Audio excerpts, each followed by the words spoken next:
ravi d'accueillir aujourd'hui donc le professeur Xavier Philippe qui va traiter de l'aide extérieure et donc la manière dont elle est prodiguée et reçue par les populations locales. Merci Monsieur le Président, merci chers collègues. Je voudrais tout d'abord remercier l'organisatrice de cette manifestation, ma collègue Muriel Beda-Sayar, de m'avoir invité. Et je dois dire que je suis un tout petit peu déçu par ce que je viens d'entendre de la part d'Olivier Keïla, puisque j'avais pensé au départ m'inspirer de cette expérience sud-africaine que j'ai vécue sur le terrain, puisque j'y ai vécu pendant 6 ans, de 1994 à 2001, et que j'ai eu la grande chance, en tant qu'observateur, d'assister aux travaux de cette commission Vérité et Réconciliation. Mais j'ai été parfaitement heureux de l'entendre parce que ça m'a rappelé énormément de souvenirs. Et même si le sujet qui m'a été confié, qui est l'aide extérieure, et la manière dont elle est prodiguée et reçue par les populations locales est un sujet beaucoup plus large, il est vrai que l'expérience sud-africaine m'a amené à porter un regard assez différent de celui que je pouvais avoir avant en tant que juriste. Finalement, ce que j'ai retenu de cette expérience, c'est qu'en étant sur le terrain, en voyant les victimes, en voyant les bourreaux, on change progressivement d'avis lorsque la vérité ou une forme de vérité se révèle et lorsqu'un dialogue arrive à s'instaurer entre ceux qui ont vécu ces violations graves des droits de l'homme, qui ne sont rien d'autre que des crimes contre l'humanité, disons-le, et que de l'autre côté, on entend effectivement les bourreaux accepter aussi une forme de responsabilité. Alors je ne suis pas sûr qu'ils l'acceptent tous de la même façon et que plus on monte dans la hiérarchie, moins ils ont envie de l'avouer parce qu'ils n'ont jamais donné d'ordre ou ils n'ont fait que transmettre en quelque sorte leur politique qu'ils ne voulaient pas ou qu'ils voulaient voir appliquée mais sans pouvoir véritablement en assumer la responsabilité. Alors, rassurez-vous, je vais traiter bien évidemment de mon sujet sur l'aide extérieure et la manière dont elle est prodiguée et reçue par les populations locales. Tout ça pour dire que la réparation du tissu social dans un État qui a connu un phénomène de grande violence est quelque chose d'extrêmement compliqué. Si on avait une solution miracle pour que ça fonctionne, que ce soit à travers des tribunaux ou des commissions en vérité, ça se saurait. Et je crois aujourd'hui que la conclusion à laquelle on est amené lorsque l'on parle de ces phénomènes, c'est qu'il n'y a pas une voie, il n'y a pas une flèche, mais il faut des flèches. Il faut un ensemble, un arsenal de moyens et de mesures qui permettent de répondre à la fois aux besoins des victimes, mais également à l'identification des responsables. Je parle de l'identification puisque la condamnation est quand même quelque chose qui me semble être presque secondaire dans ce qui nous intéresse. La condamnation au sens pénal du terme et au sens de peine privative de liberté, j'entends. Je crois que ce qui est important avant toute chose lorsque l'on parle de reconstruction du tissu social et donc de réparation individuelle et de réparation collective, c'est de prendre en considération la nécessité pour l'État de faire face à son passé, et faire face à son passé, il ne le peut pas tout seul. Alors, j'ai profité un peu de l'absence de définition précise, et je me suis bien gardé de demander à l'organisatrice ce qu'elle entendait par aide extérieure, pour la définir moi-même. Ça me donne une large mesure dans la définition. Et ici, la définition de l'aide extérieure, est-ce que c'est l'aide extérieure aux victimes? Est-ce que c'est l'aide extérieure à l'État? Est-ce que c'est l'aide internationale? Est-ce que c'est l'aide intérieure? Je crois que, et ça, je crois que Peter Deban l'a bien marqué tout à l'heure, la question des réparations, d'une façon générale, doit s'analyser de façon individuelle et de façon collective. Et que, Julian en a parlé également lorsqu'il a évoqué la question de la réinsertion des témoins, tout cela coûte de l'argent. Il faut des fonds, il faut des moyens. En réalité, la reconstruction d'un État nécessite des moyens que souvent l'État, lui seul, n'a pas les moyens d'assumer. Et c'est pour cela que et l'aide internationale et l'aide, je dirais, d'organisations non gouvernementales est nécessaire. Et si vous me permettez, je serai bref, tout le monde le dit, mais je vais essayer de le faire. Je vais me concentrer sur 3 points, les acteurs, les actions, et puis quelques mots de conclusion. Les acteurs, je crois qu'on peut les diviser ici en essentiellement 2 grands groupes. Vous avez des acteurs qui sont des professionnels, en quelque sorte, de la reconstruction et de la réinsertion.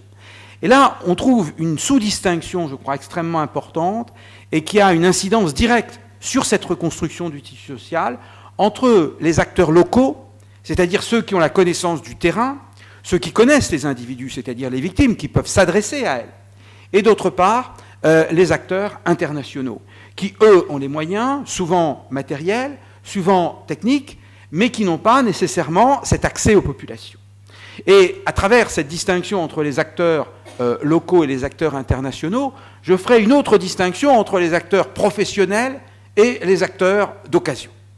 Alors, ces acteurs professionnels, on les connaît, je dirais, indirectement ou directement.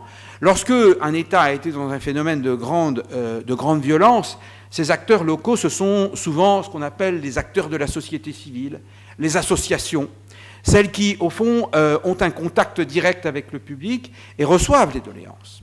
Si on considère, comme l'a dit Olivier tout à l'heure, que entre la justice des commissions vérité et réconciliation et la justice pénale internationale, ou la justice pénale, il y a une différence, c'est que d'un côté, on centre la justice sur la victime, de l'autre, on centre la victime sur l'auteur.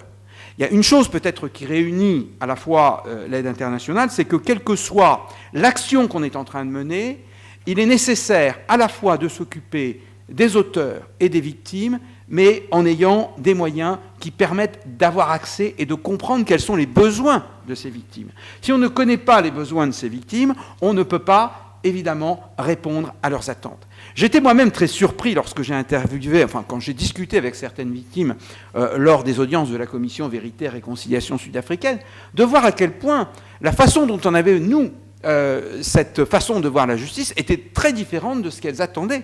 Elles voulaient d'abord savoir ce qui s'était passé. Et pour savoir, il faut évidemment qu'il y ait autre chose que des documents, il faut qu'il y ait aussi des témoignages, des aveux qui soient prononcés. Et que la reconstruction ou la réparation, comme l'a très bien dit Peter de Baan tout à l'heure, n'est pas qu'une question d'argent. C'est une question qui nécessite en quelque sorte un dialogue, l'établissement d'un lien. Certaines victimes ne veulent pas parler. Et l'intérêt de ces acteurs locaux qui essayent de rétablir ce lien, cette vie qui peut exister, ou qui doit exister, en tout cas après le conflit, pour ces victimes qui ne voient pas nécessairement d'avenir, eh bien, est extrêmement important. Les acteurs internationaux, évidemment, je dirais les professionnels, les grandes organisations internationales, essentiellement non gouvernementales, je dois dire, qui travaillent sur le terrain, ne peuvent le faire que si véritablement elles ont un lien avec les acteurs locaux. Alors évidemment, elles vont mettre en place un certain nombre de programmes. On apprend également de ces expériences successives un certain nombre de leçons, ou on tire un certain nombre de leçons. D'ailleurs, plus de ces échecs que de ces succès, parce que les succès ne sont jamais véritablement reproductibles à l'identique. En revanche, les échecs sont souvent des choses que l'on apprend et pour lesquelles il faut apprendre à se méfier. Et donc ces acteurs internationaux qui sont des professionnels, en quelque sorte, de la réinsertion, de la reconstruction du tissu social, en liant avec ces acteurs locaux un certain nombre de liens, un certain nombre développent un certain nombre de programmes, eh bien, peuvent apporter un certain nombre de réponses. Chacun a ses avantages et ses inconvénients. Quelques mots des acteurs locaux d'occasion. On ne naît pas organisation non gouvernementale, on ne naît pas nécessairement professionnel de la réparation lorsqu'on a été confronté à des situations de grande violence, mais les rapports humains sont tels que lorsqu'on est confronté à des relations entre les victimes, il se peut que des personnes qui n'ont absolument aucune compétence pour participer à cette aide extérieure aux victimes, eh bien, le fassent pour des raisons personnelles, caritatives, que sais-je. Et ces acteurs d'occasion ont aussi une importance extrêmement fondamentale. Je n'en veux pour preuve que ces médecins qui un jour ont été amenés ou ont été confrontés du fait de l'exercice de leur pratique à être confrontés à des situations de grande violence, et j'en prendrai un exemple dans un instant. Pour les acteurs internationaux, c'est la même chose. Ce sont quelquefois des personnes qui n'ont rien à voir avec la reconstruction des sociétés ou du tissu social dans des situations de grande violence, qui peuvent avoir ou jouer un rôle et qui, de ce fait, vont contribuer à cette reconstruction du tissu social. Je pense ici à un exemple que vous connaissez peut-être, qui est la situation des bébés volés de la dictature argentine. Vous savez qu'un certain nombre de bébés ont été kidnappés après le meurtre de leurs parents et ont été ensuite adoptés, soit par leur bourreau, ou soit ont été cédés, entre guillemets, à des familles adoptives.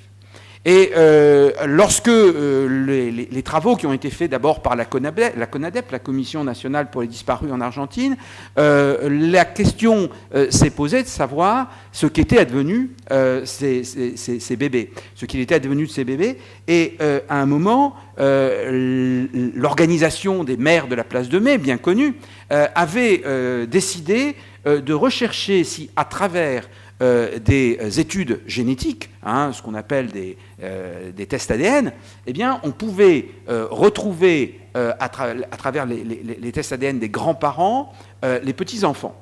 On savait à l'époque qu'il y avait une correspondance entre les enfants et les parents, mais les travaux de la génétique n'étaient pas suffisamment avancés et il était impossible à cette époque, on était dans le milieu des années 85, de déterminer si on allait pouvoir identifier le lien de filiation entre des grands-parents et un petit enfant.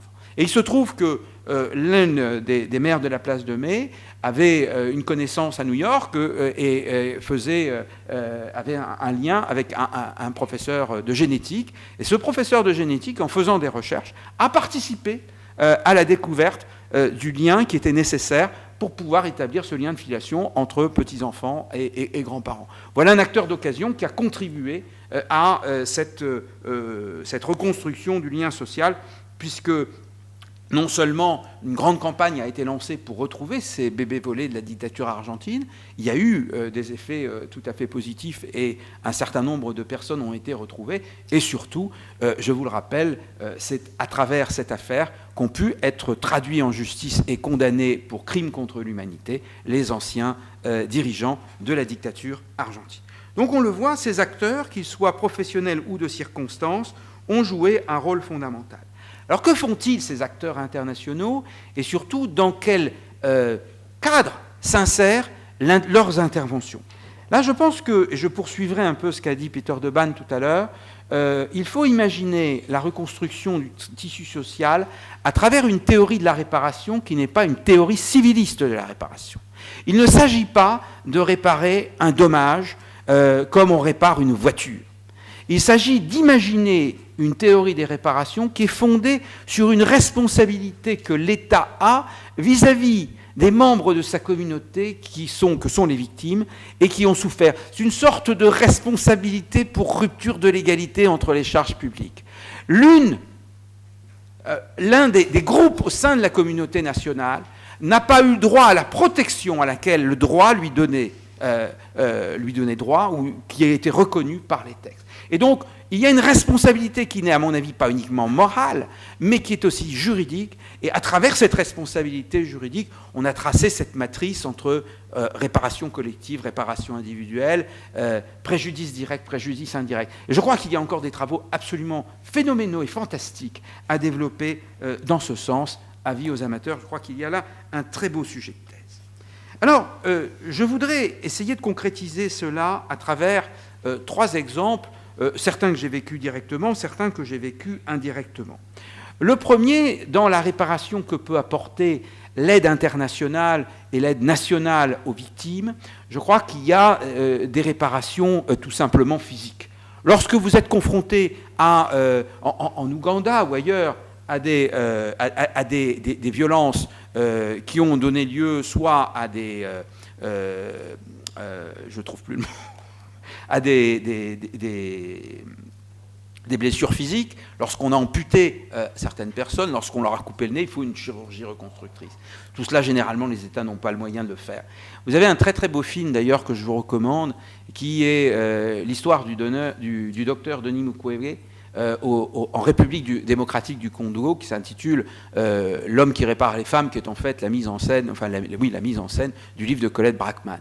Et ce que l'on constate, c'est que Denis Mukwege, qui est un médecin gynécologue au départ, a conçu non seulement la réparation des femmes sur le plan physique et chirurgical, puisque c'est son premier métier, mais il a mis en place, à travers sa fondation Panzi, toute une série de mesures destinées à reconstruire les victimes socialement et psychologiquement après leur opération.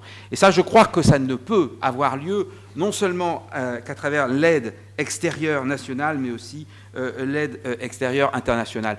Je passe également sur un autre exemple, mais que je cite, c'est le cas des disparitions forcées, les politiques de disparition forcée. On ne peut véritablement retrouver les personnes disparues que si véritablement on met en place un certain nombre de programmes, et de programmes qui sont suffisamment puissants pour obtenir des résultats. Vous avez le cas de la Bosnie-Herzégovine, par exemple, et du massacre de Srebrenica, où de grands programmes ont été mis en place, et où aujourd'hui encore, on retrouve un certain nombre de restes et de restes humains qui n'ont pas été identifiés.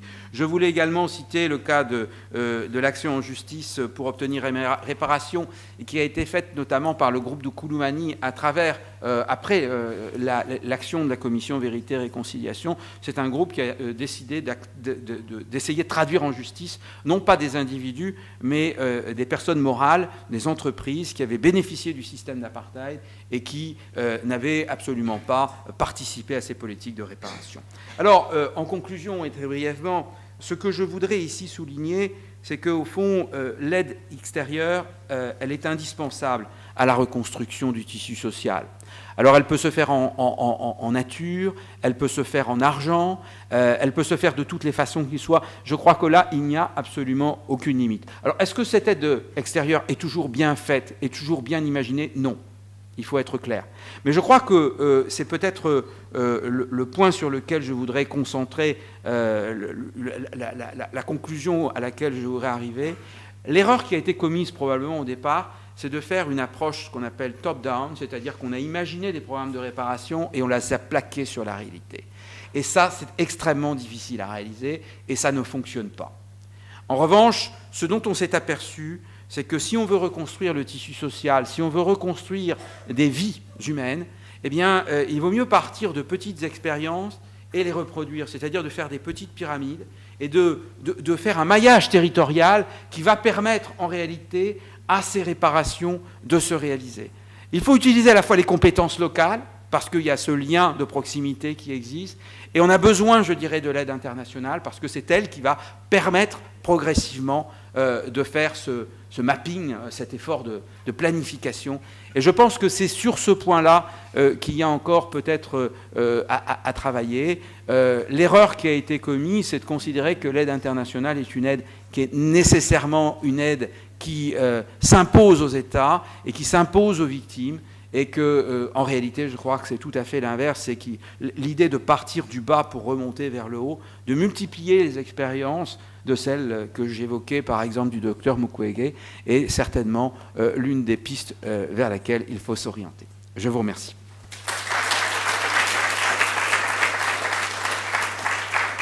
Voilà, merci beaucoup. Et effectivement, vos propos font exactement le lien. Il y a un effet miroir entre vos interventions avec M. Debanne. Puisque je pense qu'on l'avait évoqué, cette dynamique qui peut être créée. Et par ailleurs, mais là nous l'avions évoqué un peu en off, il y a notamment des programmes, je pense notamment à l'Union européenne, qui pourraient dans certaines mesures aider et contribuer à cela.